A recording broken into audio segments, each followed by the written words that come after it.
Welcome back mga kabochog. I'm Joms from Joms Universe and today, may sponsor tayo!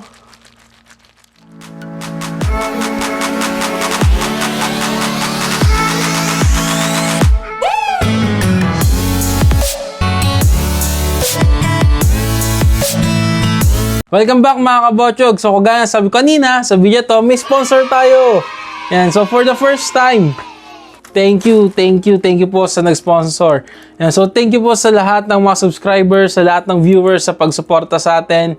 Ito na, unti-unti na po nagbubunga ang lahat ng pag-view nyo sa akin, pagsuporta nyo po sa akin. So special thanks po kay Sir Malcolm X from Mando Deals PH. Kung matatandaan ninyo, nagkaroon tayo ng video before na about sa mechanical keyboard and bumili tayo kay Sir Malcolm X. And ngayon, nag-sponsor sila ng video natin. So, grabe yung tuwa ko nung nalaman kong they are willing to sponsor a video for us. So, thank you po ulit kay Sir Malcolm X. Don't forget to check their Shopee page, Mando Deals PH. So, panoorin nyo lang ang video na to dahil sa dulo ng video na to, may good news ako at sorpresa para sa inyo. Yan, so mga kabochog, nakabalot pa siya pero I have an idea kung ano nang laman nito. So, tara, buksan na natin. I'm so excited! Ayan mga kabochog, so nabuksan natin yan. Ito, isang mechanical keyboard na naman. Although I know what type of keyboard this is. So tara mga kabochog, buksan na natin.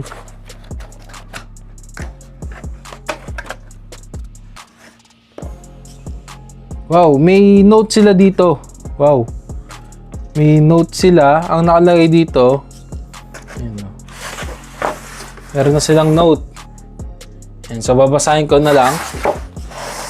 Thank you for ordering from Mando Deals PH. We really appreciate And thank you for ordering from Mando Deals PH. We really appreciate it. If you are satisfied with our product, please consider giving it a good review. Our profits are also donated to Hospicio de San Jose Orphanage. Mga kabochog, wow. I was surprised. Kasi mga kabochog, nagkakaroon ng goosebumps. Kasi mga kabochog, ang Hospicio de San Jose, isa yan sa mga tinutulungan ng family namin kapag merong blessing din na dumadating sa amin. Nakakatuwa. Hindi ko alam. Hindi ko sinabi sa kanila, wala kaming any connection. So, props kay Sir Malcolm X. Oh, nanginginig ako, na-touch ako actually. Okay, so kaya nakatulong po kayo for purchasing this keyboard. Also, PM us and show us this ticket together with your product to get a chance to receive a 10% discount in your next purchase. Maraming salamat po. So, kung ipapakita nyo itong papel na to, hindi ko naalisin yan. Yan. Kung ipapakita nyo itong paper na to, akin to. Hindi, sige. Kung ipapakita nyo itong paper na to, you have a chance to get a 10% discount. So mga kabochog, I highly recommend them. Kasi it's also important for a business to have a CSR yung corporate social responsibility. Wow, so nakakatuwa lang na yung profits nila, 'di ba? Itinutulong din nila sa iba. So very special shoutout kay Sir Malcolm X and the Mando Deals PH. Kaya mga kabochog, don't forget to check their page sa Shopee. Ang daming magagandang keyboard doon. Okay? And tapusin yung video to kasi may surprise kami para sa inyo. Okay? So tara, let's unbox this one. I-unbox ko na nakaharap sa inyo. Makita natin. So, out of the box, ayan, nakabalot pa yung keyboard.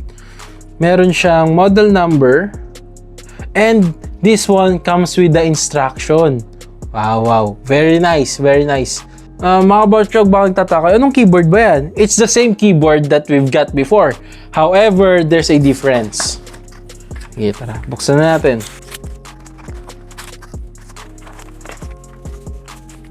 Wow. Sir Malcolm X, ba't ganun? Parang mas mabigat. Wow. Eto na ulit siya. Excalibur 2.0. Ayan. So, kita nyo ba mga kabochog? Excalibur 2.0. So mga kabochog, baka nagtatanong kayo, bakit eto na naman yung i-review ko? Hindi lang dahil sa pinadala nila ito, pero meron niyang iba dito. Alisin natin to.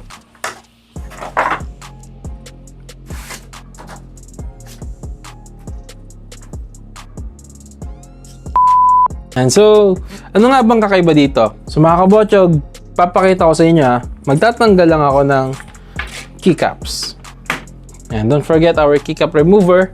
Ito yung pinagkaiba mga kabotsog. Anong nakikita nyo? Diba mga kabotsog, hindi siya blue switch. Kung matatandaan nyo yung keyboard natin before, blue switch.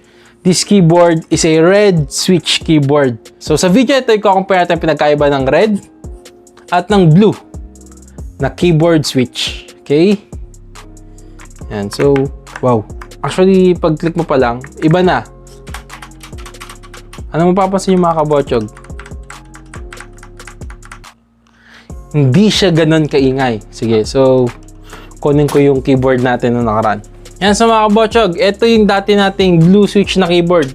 Oh, sige, papakita ko sa inyo ha. Ayan, sa mga kabotsog, ito yung blue switch. Kita nyo? Ayan, so, saan nakita nyo? Color blue switches sa loob ng keycaps. Ito yun. Ito yung switches. Okay, so color blue siya mga kabotsog. So, ito naman, yung bago nilang pinadala is yung red. Ayan, red siya mga kabotsog. Okay, so ngayon, ano nga ba ang main difference nila? Yan, so mga kabotsog, sa mechanical keyboard kasi na niche, or mechanical keyboard na, kumbaga, market, may iba't ibang klase ng switches, iba-iba rin ng color, iba-iba rin ng tawag. Yan, so mga kabotsog, andito sa harap natin ngayon ang dalawang klase ng switch. We have the blue and the red. So yung blue, they're commonly known the tactile or yung mga clicky na switches. Yung red naman, nasa opposite side sila ng mga tactile switches. Sila yung mga hindi maiingay. Ang red switches kasi ay part ng mga linear switches. Kumbaga, pag pinindot mo, wala kang mapapansin na click. Para mas madali nyo maintindihan, I'll just post an illustration here for the blue switches and here for the red switches. As a reviewer na hindi naman ako expert sa mga keyboards, I can tell the difference in two ways. The sound and the feeling. Minsan talaga, mararamdaman mo na lang talagang ibang-iba na siya.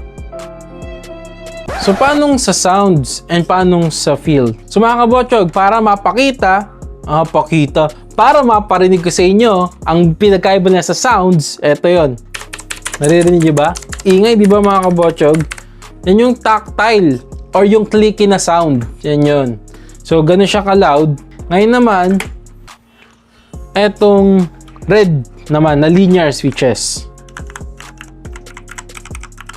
Dinig niyo yun? Mas tahimik siya, di ba? So, mapapansin natin mga kabotsog na itong blue ay mas malakas nga yung tunog kaysa dito sa red. Yan. So, mga kabotsog, it's up to you to decide kung ano nga bang mas gusto nyo. The louder and the more clicky one or the red. Okay? So, baka sabihin nyo, tunog lang. Yung sa feeling naman, hindi ko ito mapaparinig sa inyo, pero I can describe kung ano nga ba pinagkaiba nila. Yan, so mga kabotsog, pag clinic nyo yung blue, meron kang mararamdaman na kumbaga parang magkiklik muna siya. Yung pagpababa na siya mga kabotsog, meron siyang parang nakaganon. Parang, so, basta. Yan, so, meron siyang parang nagkiklik. So, kumbaga parang meron kang mararamdaman parang may kontra ng konti lang. Kumbaga, parang affirmation or confirmation sa inyo na naklik nyo yung button. For the linear switches, itong red na to, wala kayong mararamdaman. As in, pag prines nyo siya, diretso baba. Okay? So, in a simple explanation or analogy, mga kabotsog, ang blue switches, siguro may compare ko siya sa para kayong pumindot sa brownies. Kasi di ba yung mga brownies, meron siyang mga nuts minsan sa loob. Yan. Ito namang red, para kayong pumindot sa mga sponge cakes. Malambot lang yung feeling. Ito, may konting kontra. Parang may parang may confirmation nga siya kayang mararamdaman. Yun yung pinaka-main na pinagkaiba nila. So, additional info mga kabotsog, ang mga keyboards na to, ang Excalibur 2.0, ay hot swappable. So, pwede nyo pagpalitin yung mga switches nila. For example, yung red, lipat mo dito sa blue, pwede yun. Okay? So, walang magiging problema The difference will be, yun nga, sa feelings, tsaka sa sounds. And according sa mga nabasa ko mga kabotsyog, ang red at ang blue switches, kung tatanungin yung mga gamers, nasa preference talaga yan. Kasi ito, mas mabilis ang response time ng red switches according sa mga nabasa ko online.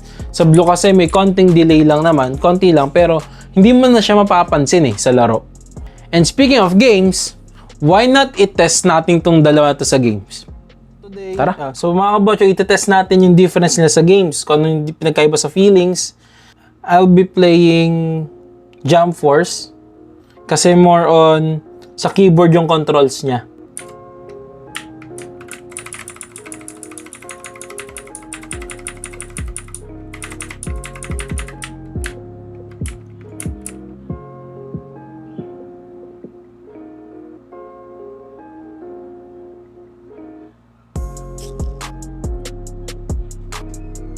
Ayan, so mga kabotsyog, ngayon naman, ang testingin naman natin is yung red. Okay, so for sa akin, nasanay na ako, ito yung ginagamit ko kasi for gaming. So tingnan ko anong difference naman nila. Ayan, so mga kabotsyog, actually napansin ko iba yung itsura nung keyboard niya, iba yung kulay niya, hindi kagaya yung nakaraan na Roy G. Biv lang. Ito may iba't iba siyang pattern.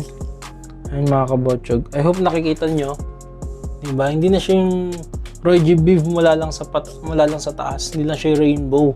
Iba yung setup ng rainbow niya. Yung WASD niya, parehas yung color dito sa arrow. Wow. Sa akin, hindi ko alam kung alin yung mas prefer ko. Sorry. Nako-confuse ako.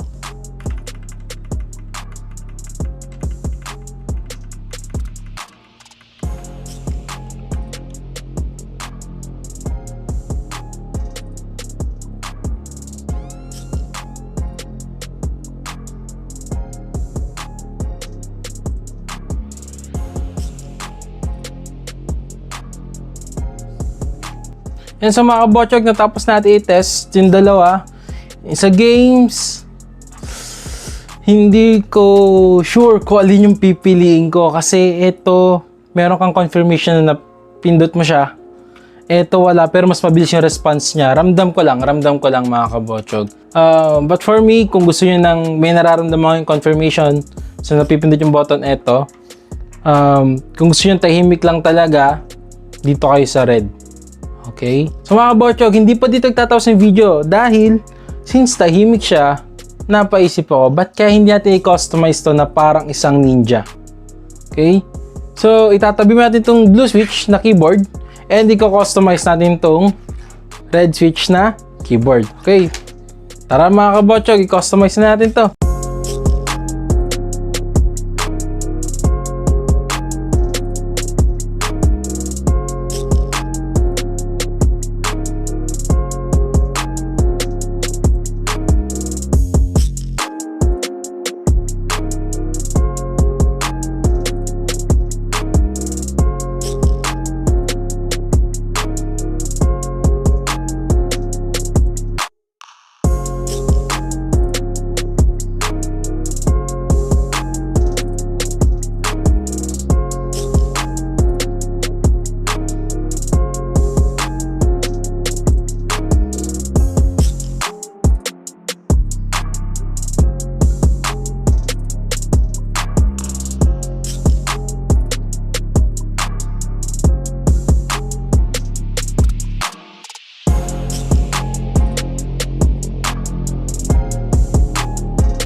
Mga kabotsyog, tapos na tayo ngayon mag-customize na ating keyboard. Kung papansin nyo, iba yung kulay niya, yung combination niya kaysa doon sa previous nating keyboard. Diba? Yung una nating keyboard, Android 17 na original. This time, it's Android 17, yung Ranger. And actually, mas focus to kay Kakashi ng Naruto. Okay, so mas focus yung team na to sa kanya. Kaya nga meron tayong Sharingan dito sa Escape. Diba? So, shoutout kay Sir iRed sa Keycaps. Okay, so thank you. Ang bilis niyang kausap, ang bait-bait din, sir. And of course, special thanks to Sir Malcolm X from Mando Deals PH. Kung kayo ang tatanungin mga kabotsyog, anong mas gusto ninyo? Etong Kakashi Team na keyboard or etong Android 17 na keyboard? Well, pwede na rin Android 17 yung isa. Mag-comment kayo kung anong mas gusto nyo dito sa dalawang ito mga kabotsyog. Okay? So mga kabotsyog, so ang ganda ng kinalabas sa ating keyboard. Ang ganda na experience natin sa kanya. I think magsiswitch ako ng keyboard. So I think I'll go with this red linear na switch. Kasi mas tahimik siya, di ba? Parang nagustuhan ko siya nung ginagamit ko siya. So kanya-kanyang preference nga yan. So mga kabotsyog, sabi ko nga kanina, di ba, may surpresa kami sa inyo ni Sir Malcolm X. Kung gusto nyo magkaroon ng ganito, ng Excalibur 2.0, pumunta na kayo sa Shopee, hanapin nyo yung Mando Deals PH, or i-click nyo yung link down the description para mapunta kayo sa mismong page kung nasaan tong item na ito and i-add to cart nyo na. So anong sorpresa namin sa inyo? Bagtata kayo, niloloko mo lang kami? Hindi! Dahil, mga kabotsyog, for the first 50 buyers na Excalibur 2.0, you have a 10% discount. Anong kailangan lang gawin? Para sa Shopee voucher, itatype nyo lang ang MalkJom X. Dito, lagay ko dito yan. MalkJom X. At makakuha na ang first 50 buyers nito ng 10% discount. Aba, talagang sulit na sulit, di ba? Ang ganda. So mga kabotsyog, i-recommend ko talaga to na ito ang pinaka budget friendly. Para sa akin to mga kabotsyog. Sa mga keyboards na nabili ko, ito yung pinaka-sulit and pinaka-budget friendly. Excalibur 2.0. Although yung isa yung nabili ko, ito, sponsored na to. So napakasulit ang Excalibur 2.0. At mas pinamura pa dahil nga sa 10% na discount na makukuha ninyo. Kaya mga kabotsyog, anong pang inaantay nyo? Pumunta na kayo sa Shopee page nila, di ba mga kabotsyog? So shoutout ulit kila Sir Malcolm X, fault ulit ako. I'm very very thankful. So para makabili na kayo, hindi ko na patatagalin ng video to. Salamat mga kabotsyog sa pagsama sa akin ngayong umaga, tanghali, hapon o gabi kung nasan man kayo sa universe. I'm Joms from Joms Universe. Thank you sa Mando Deals page for this sponsored video and watch out for our next video. Okay? So don't forget to like, share, and subscribe mga kabotsyog. I'm Joms from Joms Universe. Thank you all and God bless you all. Kamuy!